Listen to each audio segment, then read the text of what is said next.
मैं डॉक्टर रऊफ राना आपको खुशामदीद कहता हूँ। आज जिक्र करूँगा बोन वन टैबलेट के बारे में और हम जानेंगे इस वीडियो में कि बोन वन टैबलेट किस लिए होती है, किन मरीज़ों को दी जाती है, क्यों दी जाती है, ये दूसरी अद्वियात से किस तरीके से मुख्तलिफ है, इसके साइड इफ़ेक्ट क्या हैं, इसकी डोज़ क्या है, गर्ज हम कंप्लीट डिटेल आज डिस्कस करेंगे। Bone one tablet vitamin D की ही एक शक्ल है। ये विटामिन डी का एक एक्टिव शक्ल है, फ़ाल शक्ल है। ये ज़्यादातर इन मरीज़ों को तजवीज़ की जाती है जो गुर्दे के मर्ज़ में मुब्तला होते हैं, ख़ास तौर पर ऐसे लोग जो रीनल फेलियर का शिकार हों, जो डायलिसिस पर हों, उनमें इस दवा का इस्तेमाल करवाया जाता है।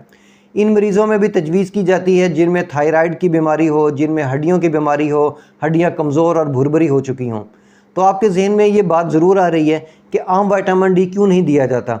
आम विटामिन डी जब हम लेते हैं, जैसे कि इंड्रॉप डी, सनी डी और भी बहुत सारे आम विटामिन डी के कैप्सूल हैं, जब हम लेते हैं तो वो एक्टिव शक्ल में नहीं होते, बल्कि इनको जिस्म में एक्टिव होने के लिए पहले जिगर में जाकर कुछ एक्टिव होना पड़ता है, उसके बाद गुर्दे में जाकर मज़ीद एक्टिव होते हैं। जब ये मज़ीद एक्टिव हो जाते हैं तब जाके ये जिस्म में अपना काम अच्छे तरीके से सर अंजाम देते हैं। लेकिन अगर मरीज़ के गुर्दे और जिगर सही काम ना कर रहा हो तो ये आम विटामिन डी फ़ायदा नहीं देगा। ऐसे मरीज़ों को ख़ास किस्म का विटामिन डी देना पड़ेगा जो पहले से ही एक्टिव हो, जो ऑलरेडी एक्टिव हो, रेडीमेड किस्म का विटामिन डी हो। ऐसे मरीज़ों को बोन वन टैबलेट तजवीज़ की जाती है क्योंकि इस दवा के अंदर एक्टिव विटामिन डी है। ये दवा पहले से ही फ़ाल शक्ल में होती है और जिस्म में जाकर फ़ौरी तौर पर अपना काम शुरू कर देती है। ये दवा ना सिर्फ कैल्शियम को जज़ब करती है बल्कि जिस्म से ज़ाया भी नहीं होने देती। इसकी मिकदार के जिस्म के अंदर कैल्शियम की मिकदार में इजाफ़ा करती है। उसका नतीजा ये होता है कि हमारी हड्डियाँ मजबूत होती हैं, मरीज़ को बेहतर महसूस करता है, उसकी हड्डियों के अंदर तवानाई आती है। इसके साथ साथ ये फास्फोरस के जज़ब होने को भी बढ़ा देती है।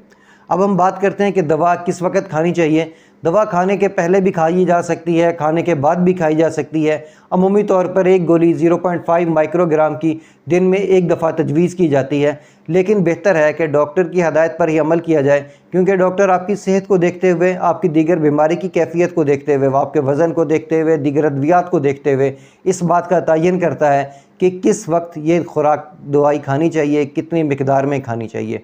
अब हम बात करते हैं इसके साइड इफ़ेक्ट्स के बारे में।